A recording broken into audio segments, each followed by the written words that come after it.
Amantísimo Señor, buen Dios y Salvador nuestro, te damos gracias, te bendecimos, te exaltamos, porque eres un Dios bueno, fiel y en gran manera digno de ser alabado y glorificado, Señor. En este momento, Señor, donde me toca, Señor, exponer tu palabra, Dios mío, te pido que me seas utilizando, sabiendo, Dios, que solamente soy un instrumento, Señor, en tus manos, Dios. Te pido, Dios, que me seas utilizando, Dios, que seas tú, Señor, hablando a través de mí, Señor, y también, Dios, que seas en los corazones de cada uno de los hermanos, Señor, que están aquí presentes, con el fin, Dios, que ellos escuchen tu palabra, Señor, las atesoren en sus corazones y la puedan colocar por práctica, Señor, en sus vidas, la puedan poner por obra, Dios mío. Que no sea simple y llanamente, Señor, un conocimiento intelectual, sino que sea un conocimiento práctico, Señor, que ellos puedan aplicar todos los días de su vida, Señor. Te damos gracias, te bendecimos por los siglos de los siglos. Amén. Como saben, hermanos, estamos exponiendo lo que es el Filipenses, ya estamos en el último capítulo, en el capítulo 4, donde hemos aprendido muchísimas cosas. La semana pasada estamos viendo 3 ejemplos que el apóstol Pablo colocó con el fin de enseñarnos a nosotros cómo debe ser un cristiano. Uno de esos ejemplos fue como un soldado. Nosotros tenemos que ser soldados fieles delante del Señor. Tenemos que ser también como un buen atleta. Un atleta, así como se prepara para una corona incorruptible, nosotros debemos prepararnos para recibir una corona incorruptible. Y también debemos ser, aparte de buen soldado, buen atleta, buenos ciudadanos celestiales, sabiendo que nuestra ciudadanía es mucho más importante que en ese tiempo era la ciudadanía romana, sino que tenemos una ciudadanía celestial y debemos comportarnos de acuerdo a nuestra ciudadanía. Y debemos estar agradecidos a Dios porque nos hizo partícipes de esa ciudadanía, algo que nosotros no merecíamos. Nosotros no éramos ciudadanos del reino de los cielos, pero por Cristo Jesús, nuestro Señor, hemos sido puestos en esa ciudadanía. Ahora somos ciudadanos del reino de los cielos y Dios nos colocó como embajadores aquí en la tierra para que traigamos el reino de los cielos aquí a través de la predicación del Evangelio. Y hoy vamos a seguir. Eso fue a partir de los 2 últimos versículos del capítulo 3 y el primer versículo del capítulo 4, donde el apóstol Pablo nos exhorta a estar firmes, a permanecer firmes. Así como un soldado debía permanecer firme en su labor, no debía apartarse de su labor y ser fiel laborando, trabajando por honor a su patria, así nosotros también debemos ser fieles trabajando y luchando por nuestra patria celestial. Hermanos, no sé si ustedes se acuerdan, bueno, ya son carros que se ven pocos actualmente, pero a partir del 2002, no sé si ustedes han visto un carro de esos o se acuerden, quizás lo hayan visto y no se acuerdan. Hubo una compañía venezolana automotriz llamada MMC Automotriz, que ella con la unión de Hyundai y el grupo Chrysler, lo que es de la Dodge, la Jeep, todas esas empresas, ellos crearon unos carros que eran modelos y la carrocería eran igualmente a los carros de la Jeep, pero de la Jeep no, de la Hyundai, pero no tenía los símbolos de la Hyundai ni el nombre de la Hyundai. Entre esos carros tenemos lo que fue el Accent de la Hyundai y el Guess de la Hyundai también. Ellos agarraron la carrocería y le colocaron motor de la Dodge y empezaron a funcionar esos carros, y esos carros, los 2 modelos, el modelo primario fue el Accent 2002, que lo tuvieron trabajando creo que hasta el 2005, y en el 2006 se empezó a salir el Guess, que fue la segunda generación de esos carros, tuvieron el nombre de Brisa. Y la intención era que esos carros eran muy, pero muy parecidos a lo que era un Hyundai, porque tenía la misma carrocería, y a veces yo lo veía en la calle y yo pensaba, no, eso es un Guess. Y cuando me acercaba y veía, no era un Guess, era un Dodge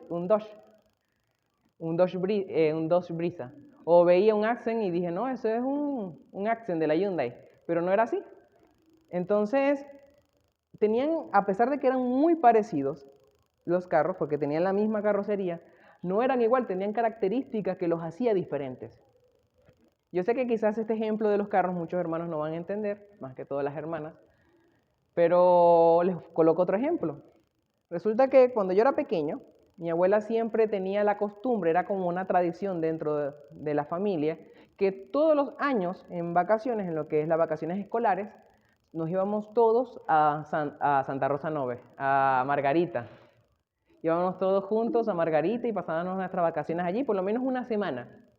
Pasábamos allí, paseábamos por toda Margarita, por lo que era, bueno, los centros comerciales, íbamos a la playa. Pero algo que a mi abuela le gustaba mucho hacer cuando iba para allá, porque ella también fue vendedora de ropa, y ella viajó mucho a Margarita, Caracas, vendiendo ropa, vendiendo sábanas, era comprar sábanas. Ya ella no vendía sábanas, a veces sí se las encargaban y ella las traía para vender, pero esas sábanas Canon que siempre traían desde Margarita, no sé si alguno se acuerda de eso. Yo me acuerdo que yo iba con mi abuela y también llegué a ir con mis papás a comprar sábanas para uso personal, pues, que habían unas de 300 hilos, 188 hilos, 1000 hilos. Y la intención era que esas sábanas, como eran tan cotizadas y todo el mundo cuando iba para Margarita compraba sábanas, llegaban y como siempre venían unas personas a estafar y sacaban unas sábanas que eran falsas.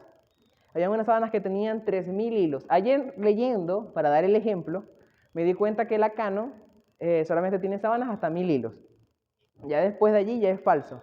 La intención es que mientras más hilo tenga la sábana, va a ser más suave. También influye mucho lo que es el tipo de tela. Pero esas sábanas, al fin y al cabo, lo que quiero llevarles es que fueron muy falsificadas en ese tiempo. Pues uno tenía que estar pendiente, las características, la etiqueta.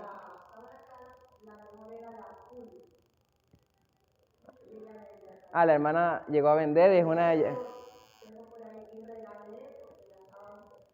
una experta ya en sábanas, tenemos ahí a la hermana que vendió sábanas.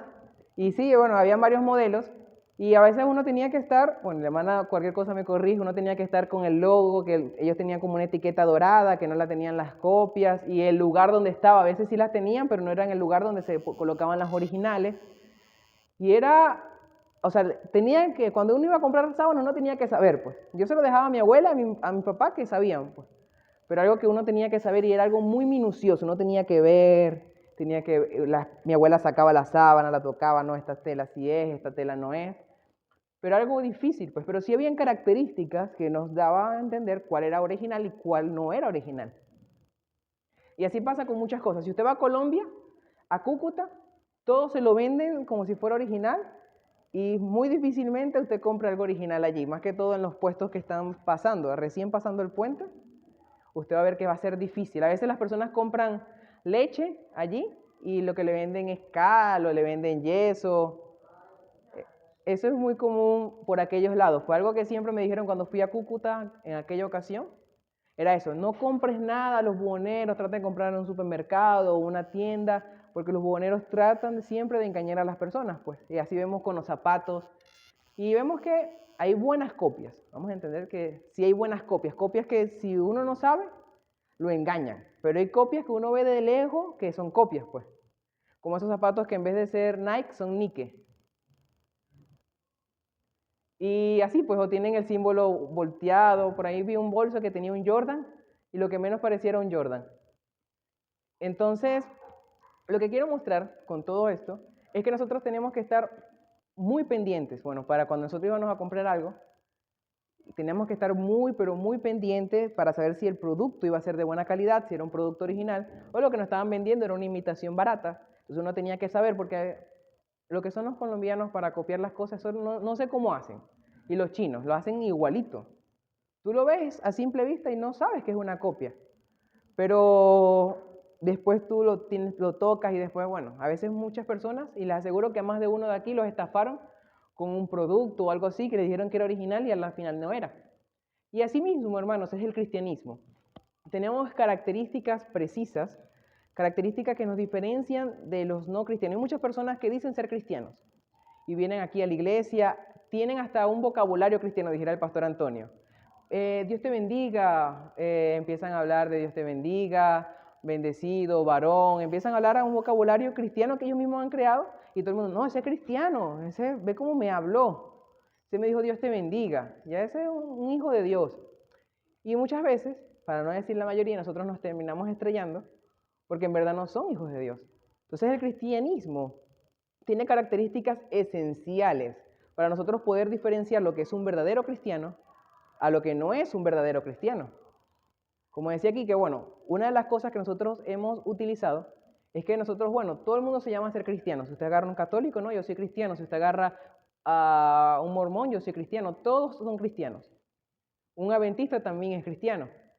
Entonces, uno diferencia ahora, uno tiene que utilizar otro adjetivo que está mal, como dijo aquí, que es redundante.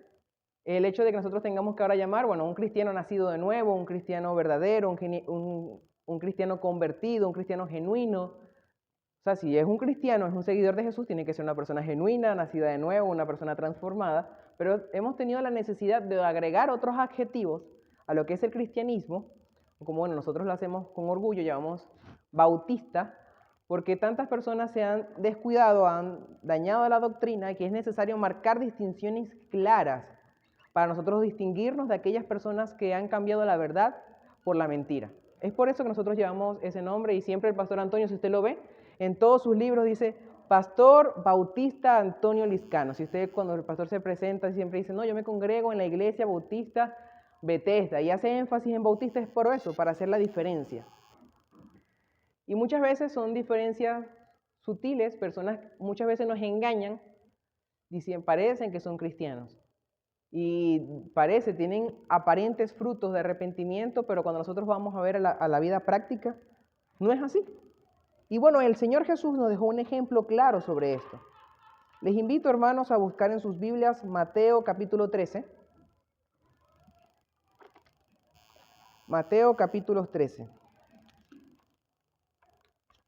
Aquí está un ejemplo bastante conocido, donde el Señor Jesús nos enseña y nos muestra esta verdad, que dentro del reino de Dios, dentro de la iglesia, tenemos personas que no son parte de ella, pero están allí y a veces nos confunden y a veces vienen para engañar y dañar lo que ya el Señor ha hecho. Mateo 13, vamos a hablar a versículo 24 al versículo 30. Dice la parábola del trigo y la cizaña. Dice así. Le refirió otra parábola, diciendo, el reino de los cielos es semejante a un hombre que sembró buena semilla en su campo, pero mientras dormían, los hombres vino su enemigo y sembró cizaña entre el trigo, y se fue. Y cuando salió la hierba y dio fruto, entonces apareció también la cizaña. Vinieron entonces los siervos del padre de familia y le dijeron, Señor, ¿no sembraste buena semilla en tu campo? ¿De dónde pues tienes cizaña? Él les dijo, un enemigo ha hecho esto. Y los siervos le dijeron, ¿quieres pues que vayamos y la arranquemos? Él les dijo, no, no sea que al arrancar la cizaña arranquen también con ella el trigo. Dejad crecer juntamente lo uno y lo otro hasta la siega. Y el tiempo de la siega yo diré a los segadores, recoged primero la cizaña y atad en manojos para quemarla, pero recoged el trigo en mi granero. Vemos que el Señor Jesús usó una parábola para mostrarnos esta misma verdad, donde tenemos dos cosas que se parecían bastante. La persona que ha visto el trigo, ha visto la cizaña, cuando están en sus inicios, al final no se parecen tanto, ni en su fruto. La cizaña es monte, el trigo es un grano, un cereal bastante nutritivo, donde nosotros sacamos el pan y un conjunto de otros productos. Y la intención es que son bastante diferentes al final, pero cuando están iniciando, los dos son bastante parecidos. O sea, la persona tiene que conocer mucho para nosotros saber diferenciar lo que es el trigo y la cizaña. Y así pasa muchas veces en el cristianismo. Nosotros, o sea, hay cristianos, hay personas que parecen, o como dijera el pastor Antonio, que siempre pone el ejemplo del diamante, como el casi casi. La persona que no ha ido a una mina y muchas veces llegan cerca y consiguen casi casi, que es algo que se parece a diamante, tiene brillo, pero no es diamante. Después que usted lo frota, pierde su brillo. No es diamante, no tiene el valor de un diamante. Así también pasa en el cristianismo, en las iglesias, donde hay personas que aparentemente tienen frutos de arrepentimiento, pero en verdad no es así. No tienen en verdad verdaderos frutos de arrepentimiento. Entonces, hermanos, hoy precisamente, bueno, en el caso de que le conté estas historias, es que precisamente vengo a hablar de una característica fundamental de que todo cristiano debería tener, y es una característica que debería distinguirnos. Así la colocó el Señor Jesús, no la coloqué yo, sino que el mismo Señor Jesús dijo que nos iban a distinguir por esa característica. Pero antes vamos a ir a nuestras Biblias, veamos qué dice la Biblia acerca de esta característica, pero vamos primero a tocar Filipenses capítulo 4, versículo 2. Y yo abrí el Ignario como Biblia. Filipenses, capítulo 4, versículo 2. Dice así: ruego a Evodia y a Síntique que sean de un mismo sentir en el Señor. Voy a leer el otro versículo, el 3 dice: asimismo te ruego también a ti, compañero fiel, que ayudes a estas que combatieron juntamente conmigo en el Evangelio, con Clemente también y los demás colaboradores míos, cuyos nombres están inscritos en el libro de la vida. Están en el libro de la vida. El apóstol Pablo ya aquí empieza una sección diferente, por eso la semana pasada, la semana antepasada, se cerró una sección donde el apóstol Pablo tocó varios temas tratando lo que es la vida cristiana, cómo el cristiano debería ver la vida cristiana, cómo se tiene que ver el poder de la resurrección de Cristo Jesús, que ese mismo poder Dios nos ha dado a nosotros, con el fin también que nosotros nos mantengamos santos, nos mantengamos así. Por eso es que da las figuras, para ejemplificar cómo aquellas personas luchaban para mantenerse firmes, así nosotros también como cristianos debemos tener nuestra mirada en las cosas de arriba, y con el poder de Cristo Jesús, el mismo poder que resucitó a Cristo de la cruz, nosotros también ser transformados juntamente con Él. Y aquí Pablo empieza a hablar otra sección, donde empieza a hablar ya las cosas finales, los recaudos. Aquí es donde Pablo empieza mayormente con los saludos, empieza, bueno, te encargo a ti de tal cosa, y esa es la parte final de la carta. Pablo empieza con todas estas cosas. Y trae un problema que hubo dentro de la iglesia de Filipos, de entre dos mujeres, Evodia y Síntique. Estas personas, no nos dice la razón la palabra de Dios, tenían un problema. Como les dije, la Biblia no nos aclara cuál era ese problema, solamente que no tenían el mismo sentir que en el Señor. Y el apóstol Pablo las exhorta a que tengan ese mismo sentir, que todos deberían tener un mismo sentir en el Señor Jesucristo. Ahora vamos a analizar el texto palabra por palabra. Vamos a tratar de sacarle toda la información que podamos a la palabra de Dios para aprender todo lo que nosotros podamos de ella. La primera palabra que usa el apóstol Pablo es ruego. Y es una palabra que nosotros ya en español es una palabra que tiene peso, pues. Nosotros no le rogamos a cualquier persona, más bien nosotros decimos, ¿cómo tú le vas a rogar a esa persona? Es una palabra que nosotros tenemos por peso. Y así en el original está. No es una palabra que el apóstol Pablo está pidiendo, como nosotros podemos pedirle quizás, yo le puedo pedir a César, que está ahorita viviendo arriba, mira César, dame un vaso de agua, por favor. Eso es una petición. Pero el apóstol Pablo lo hace algo más intenso. Hay otra palabra para esas peticiones. O le digo a César, que siempre está dando café, César, dame una taza de café, por favor. Pero hay otra palabra en el original para ese tipo de peticiones. Hay una petición más profunda, que es la que el apóstol Pablo está haciendo en este momento, donde él está rogando. Es algo intenso, donde el apóstol Pablo le está pidiendo de verdad, de todo corazón, que ellas puedan cambiar una actitud. Ahorita vamos a ver qué es lo que le estaba rogando el apóstol Pablo. Y el apóstol Pablo lo hace así, de forma como una madre. A veces, no sé si a usted le ha pasado, pero a mí sí me ha pasado. Bueno, no tanto a mí, sino que he visto también como otras personas. Sí me pasó, pero no tanto. Como por lo menos mi abuela le rogaba a mi tío que no saliera. Hijo, te lo ruego por mis canas, Dios mío santo, Dios, que te empieces a portar bien y te quedes en la casa. Deja de salir tanto para fiesta. No sé si ustedes, era como un sentimiento cuando, que la madre en verdad estaba estresada, quizás estaba cansada, estaba preocupada. Era una madre que amaba a su hijo y estaba preocupada, en ese caso, mi abuela con mi tío, estaba preocupado por él, de su peligro, de las cosas que estaban pasando, y le rogaba con intensidad que no saliera un caso. O no te juntes con tal persona, hijo, te lo ruego. Por Dios santo, hijo, que no te juntes con aquel persona. Así decían los padres. A mí también me lo llegaron a decir, pero no me acuerdo, un caso así en específico, pero sé que me lo dijeron. Sé que mi mamá me lo dijo en un momento y me rogó ciertas cosas. Y así como un padre o una madre con su hijo ruega de forma profunda que haga algo, así más o menos el apóstol Pablo está rogando. Y nosotros vamos a ir al versículo anterior, donde el apóstol Pablo describe a la iglesia de Filipo. Es así. Así que, hermanos míos, amados y deseados, gozo y corona mía, estad así firmes en el Señor, amados. vemos que el apóstol Pablo utiliza un conjunto de adjetivos. Un adjetivo es una palabra que se utiliza para describir. ¿Y cuál es la forma que el apóstol Pablo describe a la iglesia de Filipos? Dice, hermanos míos, amados, deseados, mi gozo, mi corona, y después al final dice, vuelve a decir, amados. El apóstol Pablo sentía un gran amor por la iglesia de Filipos. Era una iglesia donde él mismo la había fundado. Él veía a los filipenses como sus hijos. Él mismo le predicó personalmente el Evangelio 7 años antes de escribir la carta. Él había ido para allá, había estado con ellos, había compartido con ellos. Y aparte, la iglesia de Filipos era una iglesia que él estaba bastante contento con la iglesia. Porque sí, no era una iglesia perfecta, pero una iglesia que había avanzado, que tenía buenas características, que se mostraba como una buena iglesia.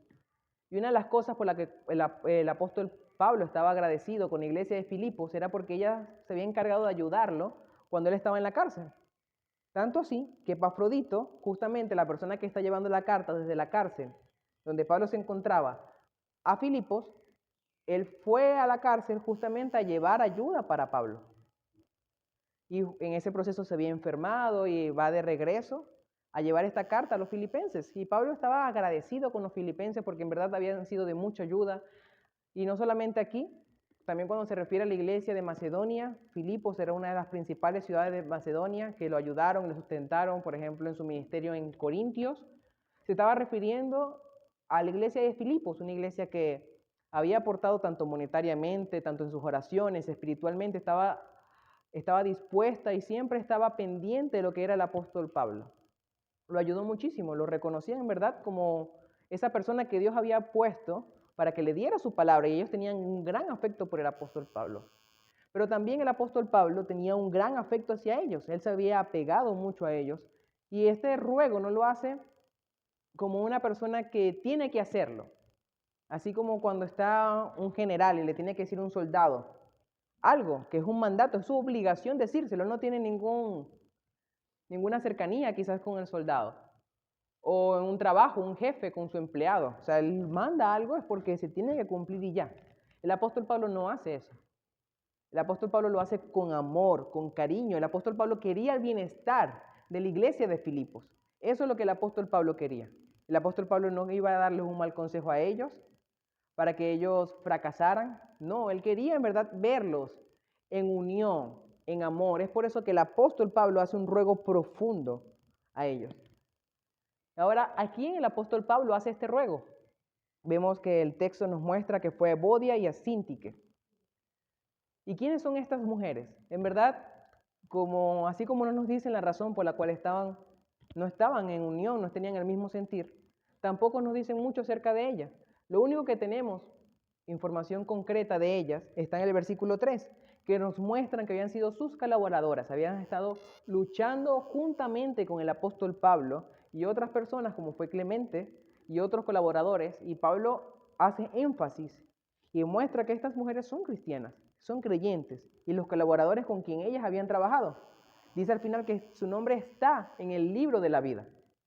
Pablo asegura la salvación de estas hermanas. Fueron unas hermanas fieles, unas hermanas que combatieron con ellas, y ese título Pablo no se lo da a cualquier persona.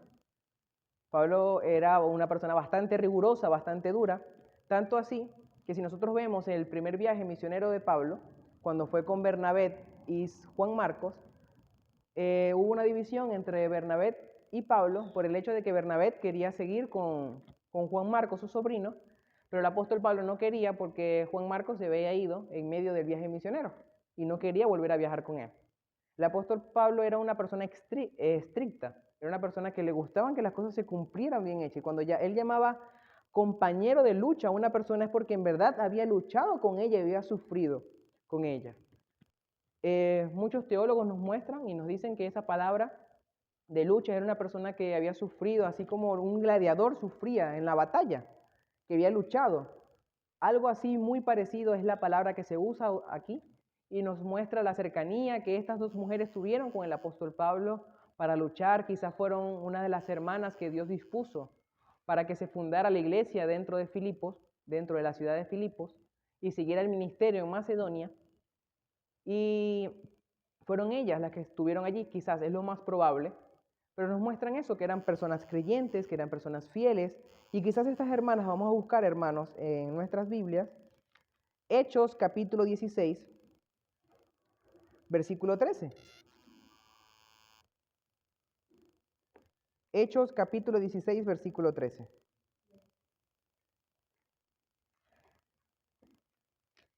Hechos 16, versículo 13. Aquí el apóstol Pablo nos muestra justamente en su estadía en Filipos, dice así: y un día de reposo salimos fuera de las puertas junto al río, donde solía hacerse la oración, y sentándonos hablamos a las mujeres que se habían reunido. Allí, bueno, se convirtió la primera persona de Europa, la hermana Lidia, y se supone, muchos estudiosos suponen, que quizás Evodia y Síntique, ellas habían estado en esa reunión, quizás habían recibido de Pablo el mensaje del Evangelio desde ese momento, y eran unas mujeres de oración, quizás oraron también por el apóstol Pablo, por la fundación de la iglesia, estaban orando continuamente por el ministerio del apóstol Pablo. No sabemos en verdad cuál fue su vida, cómo se desarrollaron, de qué forma lucharon con el apóstol Pablo, ya decir de qué forma sería especular. Pero lo que sí podemos ver que fueron personas fieles dentro del servicio de la obra del Señor. ¿Que estaban sufriendo un problema? Sí. No eran perfectas, como ninguna persona lo es, pero dentro del trabajo en la obra eran personas dispuestas, personas fieles, personas salvas. Y eso me llama la atención, que el apóstol Pablo recalca en el versículo siguiente que eran personas salvas, que su nombre está inscrito en el libro de la vida. Y ahorita vamos a hablar un poco más de eso. Ahora, ¿qué es lo que le ruega a Pablo? Bueno, antes de entrar al otro punto y hablar de la rogativa de Pablo, me gustaría explicar algo. Y aquí quisiera hacer un paréntesis, porque muchas personas, cuando ven este versículo, quizás lo toman como base o para apoyar lo que es el ministerio de predicación de las mujeres o otras cosas así, y malinterpretan el texto pensando, bueno, que estas mujeres quizás eran profetisas o eran predicadoras de la palabra, pero la Biblia no nos muestra nada de eso. Decir eso ya sería especular. Quizás, y lo más probable es que estas mujeres hayan cumplido un ministerio bastante parecido a las mujeres que estaban alrededor de Jesús en su ministerio, donde no tenían un ministerio donde ellas hablaban y predicaban, ese era un trabajo de los hombres, así como lo muestra la palabra de Dios, pero eso no les quitaba el hecho de trabajar en la obra, ellos ayudaban, eran las que se encargaban o muchas veces oraban por las personas que salían, se encargaban de la logística y muchas otras cosas. Y así el apóstol Pablo muestra varias colaboradoras que él tuvo, donde ellas lo acompañaron en sus momentos tristes. También en el libro de los Hechos se nos muestran varias mujeres que eran dadas a la oración, pero no vamos a ver a mujeres que el apóstol Pablo o ningún otro apóstol le certifica como ministerios y le certifica el trabajo de predicar en una iglesia o enseñar a hombres ni nada por el estilo. Eso no está en la Biblia. Entonces quería dejar esa nota clara porque muchas personas malinterpretan este texto hablando que Evodia y Síntique tenían un ministerio de predicación, quizás como un Timoteo o algo parecido, pero no era así. Ella sí los acompañó y trabajó con ellos arduamente. No podemos quitar que su trabajo fue arduo y es un trabajo súper importante, el trabajo que ellas estaban haciendo. El apóstol Pablo las reconoce como compañeras de lucha, pero no están hablando del tipo de trabajo que el apóstol Pablo particularmente hacía, que era el de la predicación de la palabra de Dios. Ahora, ¿qué ruega Pablo? Esa es la otra pregunta. El apóstol Pablo le hace una rogativa a Evodia y a Síntique ahora, pero ¿qué es lo que les pide? Dicen, que sea de un mismo sentir en el Señor. Por lo que vemos, como ya les he hablado, tenían una diferencia. No sabemos cuál es la diferencia.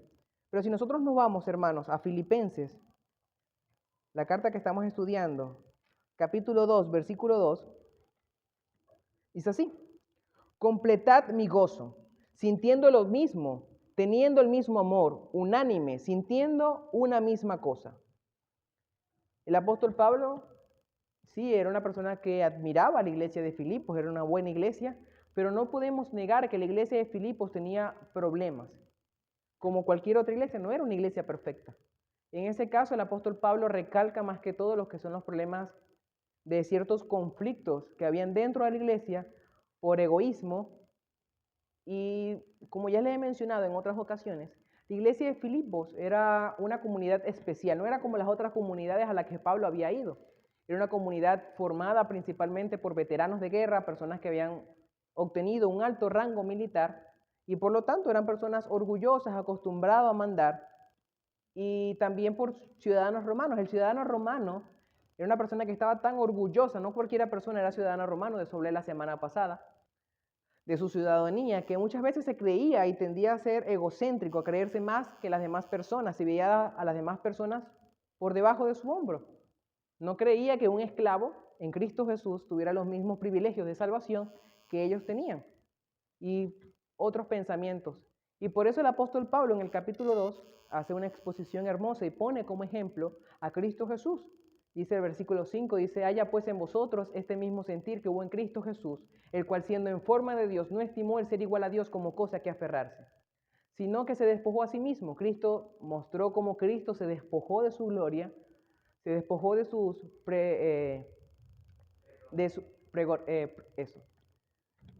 prerrogativas divinas, se despojó de su trono y vino a este mundo con el fin de salvarnos a nosotros. A Cristo no le importó eso. Cristo sí es superior a nosotros. Cristo, Él fue quien nos creó y fuimos creados justamente para dar gloria y honra a Cristo Jesús, pero a pesar de eso, Cristo se despojó a sí mismo y vino y se hizo hombre, tuvo sed igual que usted y como yo, lloró igual que usted y como yo, fue traicionado, como muchas veces nosotros somos traicionados, con el fin de darnos salvación y vida eterna. Eso fue lo que hizo Cristo Jesús en la cruz del Calvario. Y ese es el ejemplo que pone Pablo. Quizás el problema entre Bodia y Síntique era este, que quizás eran orgullosas, eran egoístas entre sí. Pero por lo que se ve en el contexto y en el trabajo, quizás era que no estaban de acuerdo en el trabajo que se estaba haciendo, o no tanto en el trabajo como tal, sino en la forma en que ellas estaban haciendo el trabajo. Quizás una tenía un carácter un poco más fuerte, la otra un carácter más débil, quizás una le gustaba pensar mucho más, y la otra quizás era más, vamos a hacerlo y ya, pues punto.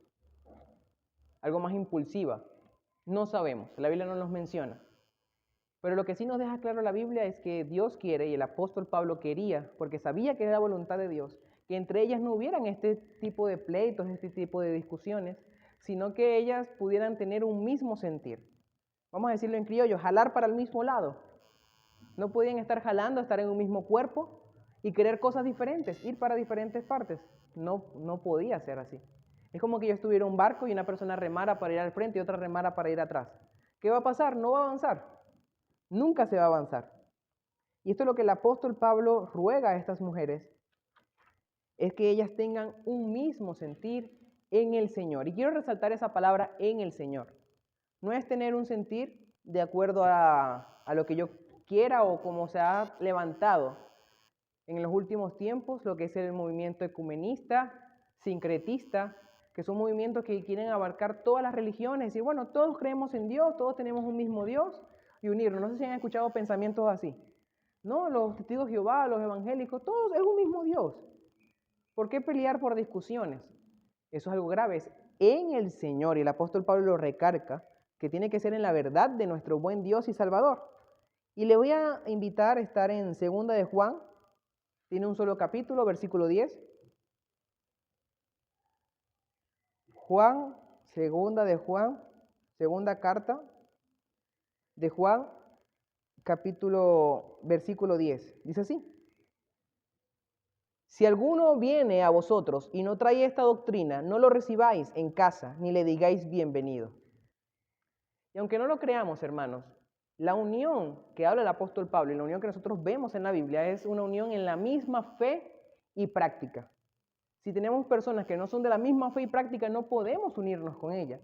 Ojo, y con esto no estoy diciendo que le vamos a negar el trato o algo así, pero solamente que no podemos tener una relación íntima con ellas.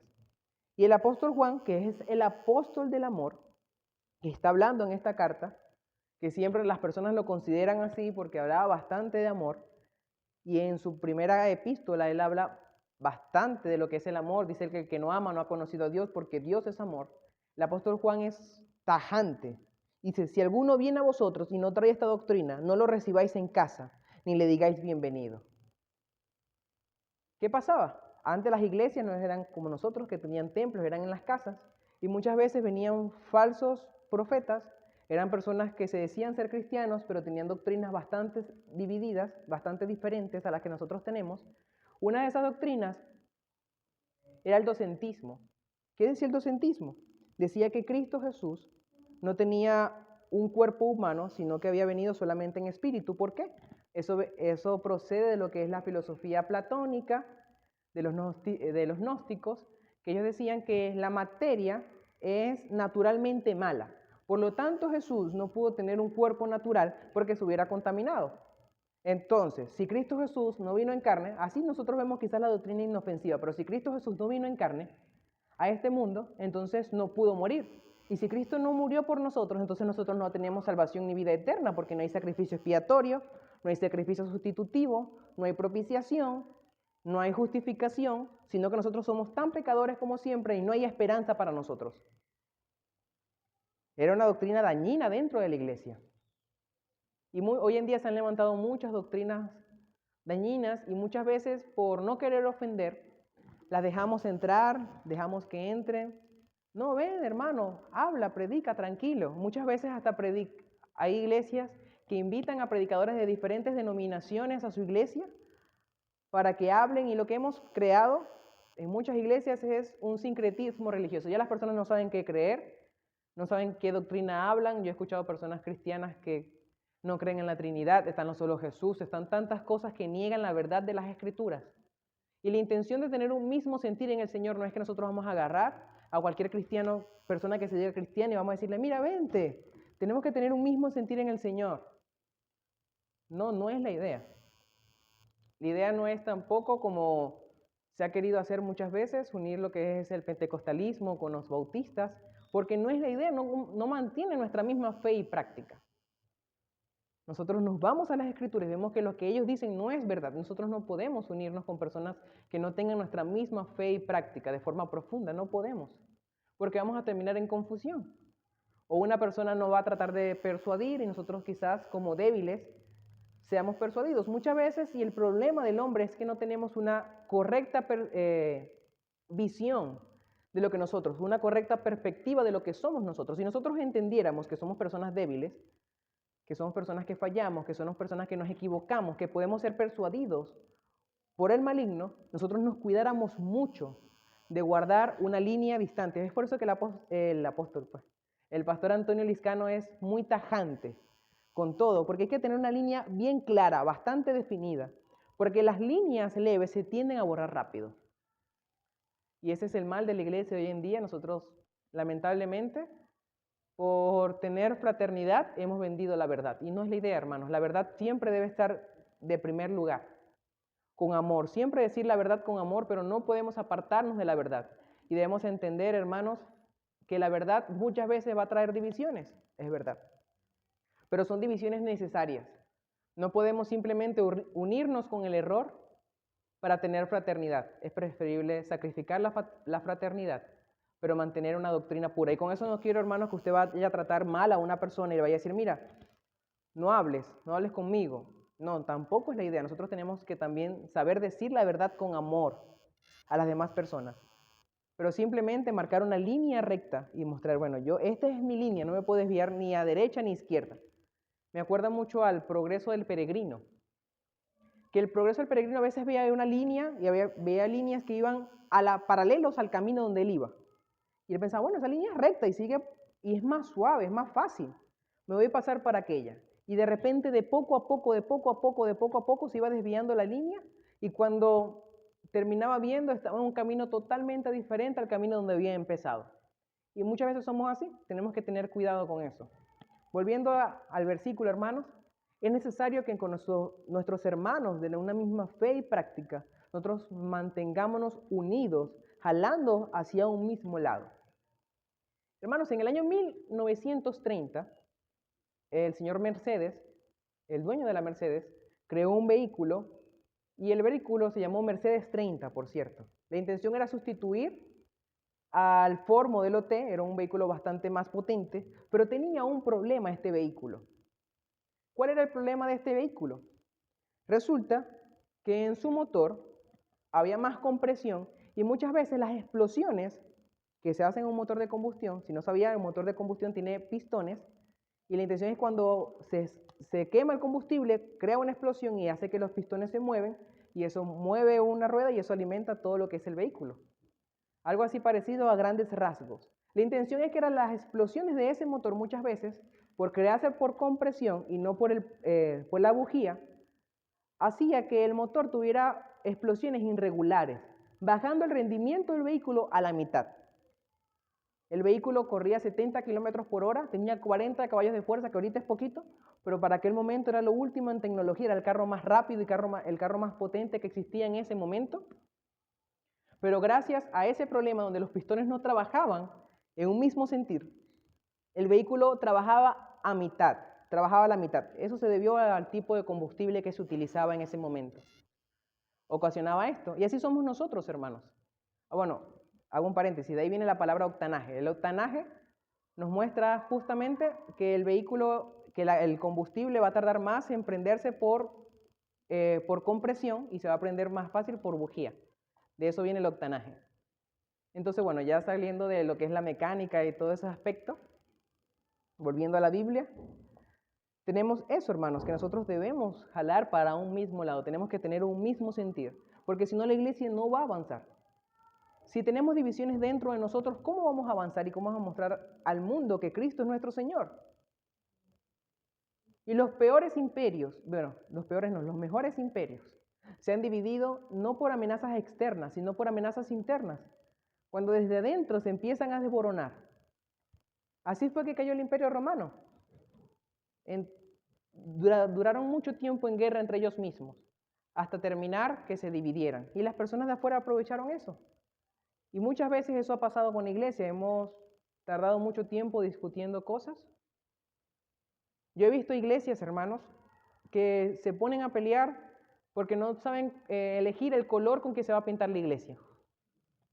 Y usted lo dirá riéndose, pero es verdad. Hay personas que se ponen a pelear a capa y espada porque no quieren que la iglesia se pinte amarilla, quieren que se pinte azul. Y la otra quiere que se pinte azul. O en amarillo. Y o sea, crean peleas grandes por ese asunto. Nosotros no podemos estar perdiendo el tiempo, hermanos, en peleas. Tenemos que ir a la palabra de Dios y dejar que la palabra de Dios nos conduzca y estar en un mismo sentir en el Señor. Tenemos que dejar el chisme, tenemos que dejar la murmuración, tenemos que dejar todas esas cosas a un lado y basarnos en la palabra de Dios y seguir adelante siguiendo la palabra de Dios, siguiendo todos un mismo rumbo, es un mismo camino. Tenemos una misma fe, una misma práctica, un mismo Señor y tenemos que seguir así unidos, hermanos, luchando como un cuerpo. Yo tengo dos piernas, pero si yo quiero caminar para hacia el frente, yo no uso solamente la pierna derecha que camina hacia el frente y la pierna izquierda que camina hacia atrás, porque si no, no me voy a mover nunca. Pero si tengo las dos piernas y las utilizo para moverme al mismo lugar, les aseguro que voy a avanzar bastante. Y esa es la intención, hermanos, unidad, unidad, unidad. El Señor nos llama a ser unidos. Y hago otra vez la acotación, en una misma fe y práctica. Hermanos, si ustedes se preguntarán, bueno, pero ¿qué tenía que ver esto con los productos falsos, las sábanas Canon, los automóviles Brisa? Bueno, yo veo que nada de eso él no mencionó. Bueno, ya lo voy a traer a acotación. Vamos a ir a Juan 13:35, hermanos.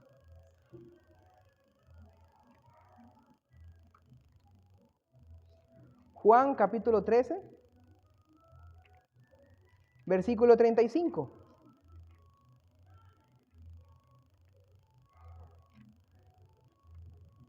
Dice así: en esto conocerán todos que sois mis discípulos, si tuviereis amor los unos con los otros.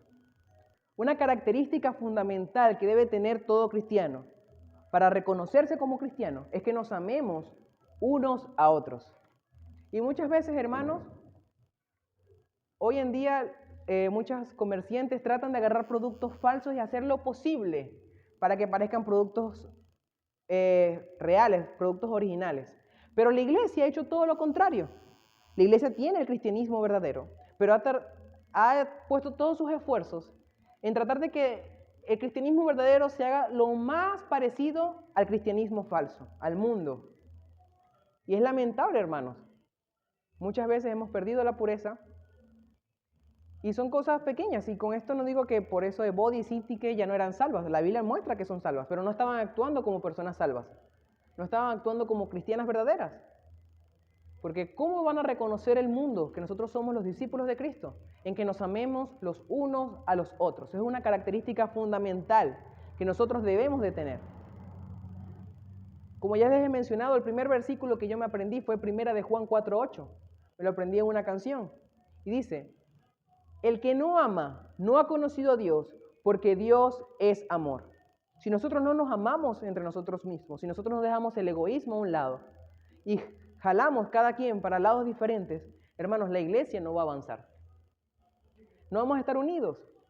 Y quizás Síntique y Evodia eran personas reconocidas dentro de la iglesia, quizás no eran solamente ellas, quizás ellas tenían otras personas que estaban de acuerdo con una, de acuerdo con otra.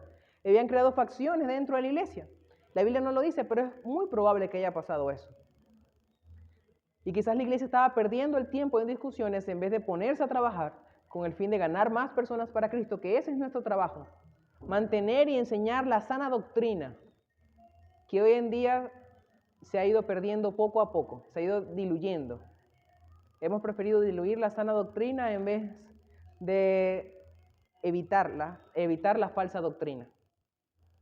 Y la invitación, hermanos, hoy en este día, vamos a buscar ya para terminar Gálatas capítulo 5, versículo 22. Gálatas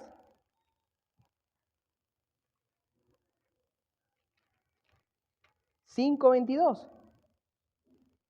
Un versículo bastante conocido por todos. Dice así: mas el fruto del Espíritu es amor, gozo, paz, paciencia, benignidad, bondad, fe, mansedumbre, templanza. Contra tales cosas no hay ley. Hermanos, si nosotros tenemos el Espíritu Santo de Dios obrando en nuestras vidas y somos personas regeneradas, como dijo nuestro hermano José Enrique, tenemos que manifestar el fruto del Espíritu Santo. Y tenemos que dar amor. El primer fruto que se menciona ahí es amor. Dijo el Señor Jesús que el cumplimiento de la ley era amar. Amar a Dios sobre todas las cosas y amar a mi prójimo como a mí mismo. Si yo no amo, hermanos, entonces no estoy actuando como un verdadero cristiano. Si cada uno está jalando para un lado diferente, si no tenemos un mismo sentir, simple y llanamente, hermanos, no estamos actuando como Cristo Jesús actuó. Tenemos que, hermanos, trazarnos la verdad, trazarnos el camino que está en la palabra de Dios y seguir todos unánimes un mismo camino. Funcionar como un cuerpo, donde Cristo es la cabeza y nos dirige a nosotros. Un mismo sentir en el Señor. Ese es el llamado del apóstol Pablo. Esa es la rogativa que el apóstol Pablo hizo en aquel momento a la iglesia de Filipos, específicamente a Evodia y a Síntique. Y hoy, hermanos, es el mismo ruego que con amor les hago a ustedes. Que podamos, hermanos, tener un mismo sentir en el Señor. Que todos nosotros nos unamos, hermanos, en un mismo sentir. Saber las necesidades que está pasando mi hermano. ¿Cuántos hermanos quizás están enfermos y yo no sé que están enfermos? O quizás ni siquiera sé que está enfermo, pero ni siquiera le puedo mandar un mensaje para saber cómo sigue o qué necesita. La intención, hermanos, es que somos un cuerpo y debemos trabajar como tal. Y manifestar al mundo el amor de Cristo al amarnos los unos a los otros. Y esa es la enseñanza de hoy, hermanos. No seamos una Evodia o una Síntique, sino que podamos ser verdaderamente discípulos de Cristo y que las personas nos vean como discípulos de Cristo. Tenemos que, hermanos, amar a nuestro prójimo, manifestarle el amor a nuestro prójimo. Es necesario que diariamente, hermanos, no solamente lo hagamos como que, bueno, hoy lunes voy a hacer una buena acción y después nos olvidamos. Eso debe ser un estilo de vida en nosotros. Manifestar el amor de Cristo a las demás personas. Que diariamente lo podamos hacer. Que todos los días de nuestra vida podamos manifestar el amor de Dios al mundo. Y esa es una de las tareas que nos encomendó nuestro Señor Jesucristo. Y les invito, hermanos, a eso. Vamos a estar orando, hermanos. Primeramente rogándole al Señor que nos ayude a cumplir su palabra. Que nos ayude, hermanos, a obedecer su palabra y amarnos de corazón. Amantísimo Señor y Salvador, Rey de Reyes, Señor de Señores, te damos gracias, Señor, y te bendecimos por tus bondades, por tu fidelidad. Gracias, Señor, te doy porque eres un Dios bueno en gran manera, digno de ser alabado y glorificado, Señor. Te pido, Señor, que ayudes a los hermanos, Señor, y a mí mismo, Señor, a colocar esta palabra por obra, Señor. Que podamos amarnos de verdad, Señor. Que podamos manifestar al mundo, Señor, tu amor. Que tengamos esa marca distintiva, Señor, de ser tus discípulos. Es que nos amemos los unos a los otros. Gracias, Dios, por tu palabra. Gracias, Señor, porque me has utilizado. Señor, entendiendo, Señor, que nada soy, Señor, no son mis capacidades, Señor, sino tu palabra, Dios mío. En el nombre de Jesús, amén. Dios le bendiga, hermanos.